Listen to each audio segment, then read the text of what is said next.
Hey folks, I'm Billy Abbate, and welcome to Range Time at Refuge Farms. It's Saturday, July 25th, 2020, and as you can see, I've got the hunting bow out. And if you watched my first video, you'll notice that there's lots of changes that have taken place in the old 2006 Bowtech Tribute.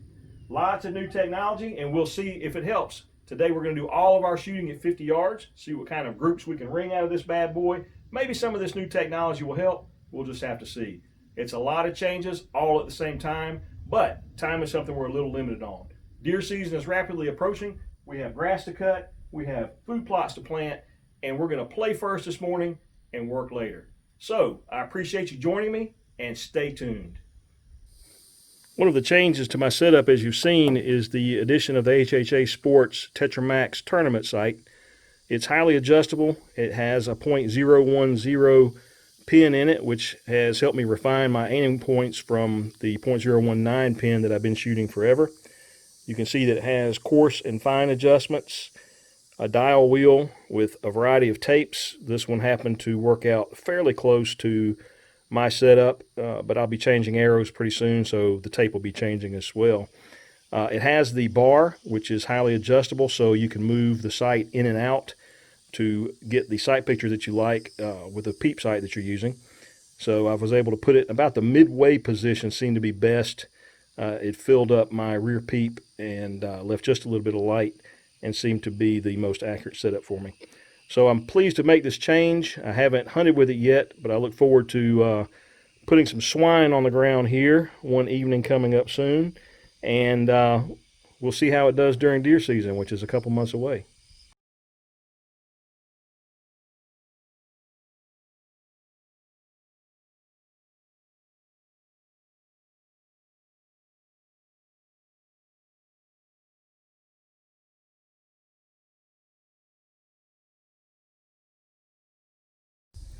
One of the other changes that I've made is the addition of the front and back bar. You can see I have very little weight, maybe 2 ounces on the front, which is a 12-inch bar with a 10-inch bar on the back with 12 or 13 ounces of weight on the back. I'm still playing with the weights. I haven't gotten it quite right. With all of my hog hunting light paraphernalia on the front of the bow, it's a bit front heavy, so it's taking a bit to get it balanced the way that I like it, and it's not there yet, so I'm still tinkering. But super high quality products of interest is the fact that I purchased this item from Amazon, and one of the knuckles right here was incorrect. They sent me 2 of the back knuckles, and as you can see, there's a groove right here in the front that allows the front setup to mate properly and lock in at the same angle every time. Well, for some reason, mine was included 2 of the back knuckles, and HHA very, very promptly sent me a replacement. So I was very pleased with my first encounter with their customer service and look forward to buying their products in the future. Got a couple TruGlo products on here. You'll see that I've got my light sight with a pick rail is made by TruGlo, and my kickstand is also made by TruGlo. So I have not purchased many of their products in the past. This is my first time purchasing their products, and I'm very pleased with them as well. So look forward to trying out some of their other products.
All right, this will be my going home group. My group shooting has not been very good today.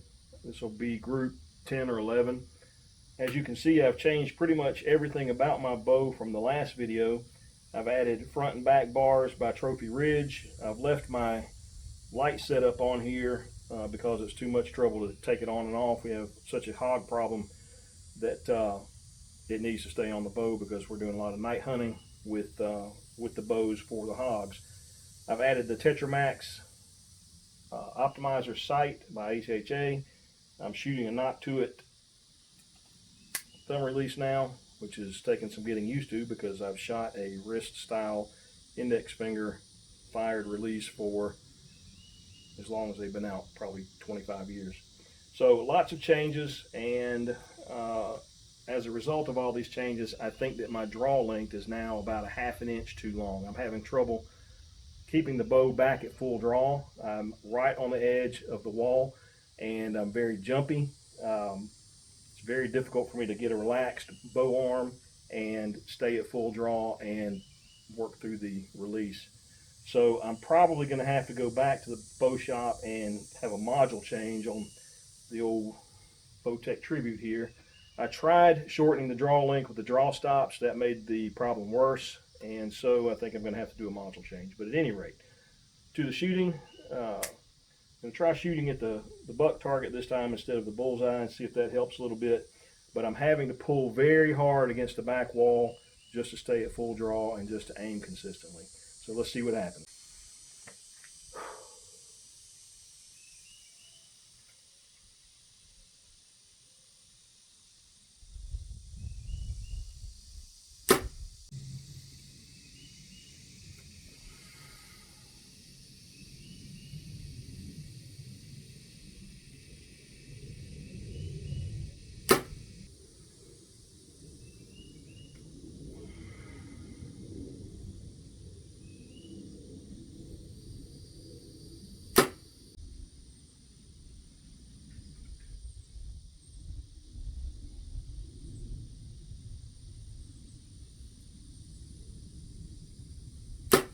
All right, let's go see what this 4-shot group looks like.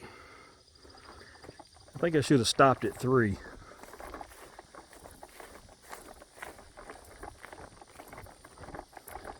I think it's substantially better than what I've been doing, but it's still not where I'd like to be. It's taking some getting used to shooting a 4-power scope, which, as you can imagine, makes your wobble look 4 times as bad. All right, so that's not too bad.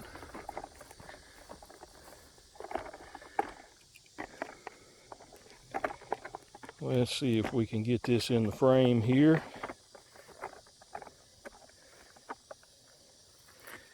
And we'll call the arrows out. Here's shot 1.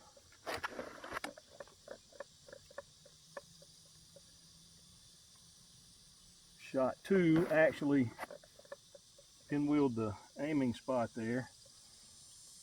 Shot 3. And the 4th shot. So that's my going home group for today. Hopefully we'll improve upon that next time.